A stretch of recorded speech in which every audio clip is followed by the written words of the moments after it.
If I can give you the other side of that, it seems like you're quite good at identifying the direction people want to go. So you can identify the types of people that you want to potentially influence because Interest. you have an understanding that it's going to benefit them given their own frame of reference and interest. And you probably can also, I'm not sure if you consciously are aware of it, but you pick up on things they say, or like just in conversations, you can kind of see the direction they want to go. And if you can identify something that's going to benefit them directly, then I listened to one of that's probably Byron a good way to get Dempsey's to that. podcast episodes the other day, interviewing, I think it's episode 87, interviewing a guy called American Baron, who's like a really cool storyteller, who's been popularized through TikTok. Very incredible interview, I must say. And I wanted to check in on some of Byron's stuff and see what he's been up to. Good friend of mine, collaborator. And I believe it was in that episode, and I heard him talk about, say, the Marvel films. And I'd say Byron, like me, wanted to be a filmmaker. That was his initial first calling, let's call it, when he left high school. And I know he reads a lot of fiction. I know he's very interested in storytelling and improving as a storyteller. And when I was hearing like him unpack like character dynamics and stuff in the films and how they characterize the character this way, but it should have been this, not that, like why they make the whole trade around someone like them being homosexual, them being female, like why can't it just be an incidental thing that would send a better... I was listening to him unpack this and I was like, so, you know, Byron's an entrepreneur, he's a podcaster and all these things. And it's like, but this is like, I was like, wow, he has a very deep understanding of this dynamic. Like very, very deep. I was genuinely impressed. And I thought about how that level of understanding of storytelling, that might be something that's really useful for his work and how he does the podcast format. Could he actually go back to creating? It's something I think about myself. Could he go back to creating films one day? Is that a powerful way to do a lot of the education work he's trying to do? So I just typed him like a little email and I pointed that out, that I listened to that, and I thought that was pretty remarkable. And, you know, I could have said nothing, but there's certainly no harm. I wasn't telling him to do anything. I was like, that's remarkable. That could be applied in this way. How cool would that be at some point, potentially? And that, I think, is an attempt to do what you're talking about. It's not prescriptive. It's not like, here's what you got to do, mate. But it's also trying to point out something that people might not see in themselves. And that can be very, very powerful when you think about the concept of doors and where things end up. So I think it's something that all people are capable of doing as well, to whatever extent.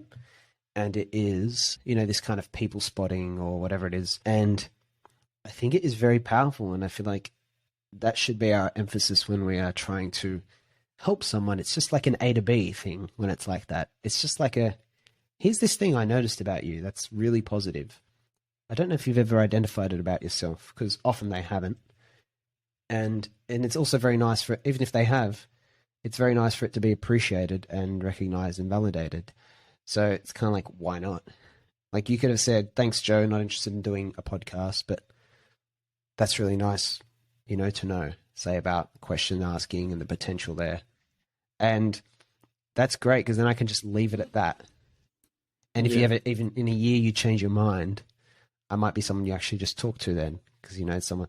So it's all, you think about it, it's all like branding, marketing, sales, positioning, timing, leads, lead magnet. It's like really like, it's mirroring a lot of the stuff I've kind of learned about, like kind of on the journey over the years too. And it's fascinating because it's connected. Yeah. It starts with the intention. Yeah, it starts so with if the we intention could, I guess, maybe as a behind another it. step in this sequence of the episodes. Yeah. Recap, you know, this idea of how you actually convince someone to take a better path. You can perhaps join me here in any takeaways that have popped up. But for me, what I kind of, when I retraced this sequence was, you know, I had the story about Gilly and this idea that you can just kind of meet people where they're at rather than jumping straight in with what you think is as a knee-jerk reaction, because that's normally your default is to respond based on your worldview, not theirs. So if you can always just play the game of meeting them where they're at and then leaving the door open for other opportunities to still reach them instead of like letting the child quit school at 14 for the sake of it, so to speak, and it's not an idea that's been thought about for some time, then I think that's one good thing. So meet them where they're at and kind of acknowledge their worldview. I think two was really probably recognizing their interests, and especially number three, then I think concentrating on where they're at in the journey, the whole Y to Z. Like, why try and change people's worldview? Why not just find people that acknowledge your worldview already and just focus on like guiding them, because they're already interested in being led, and so they're the people that you can lead. I think number four, you had a lot of those beautiful points around asking those questions, like, where does this person actually want to go? Like, what do they actually want to do? Who do they want to be? How can I empower that? Because then you have the example of, say, me, my dad, and drinking. Like, it's funny how through that relationship, they'll probably end up at whatever kind of place you think they could really get to, like at the end.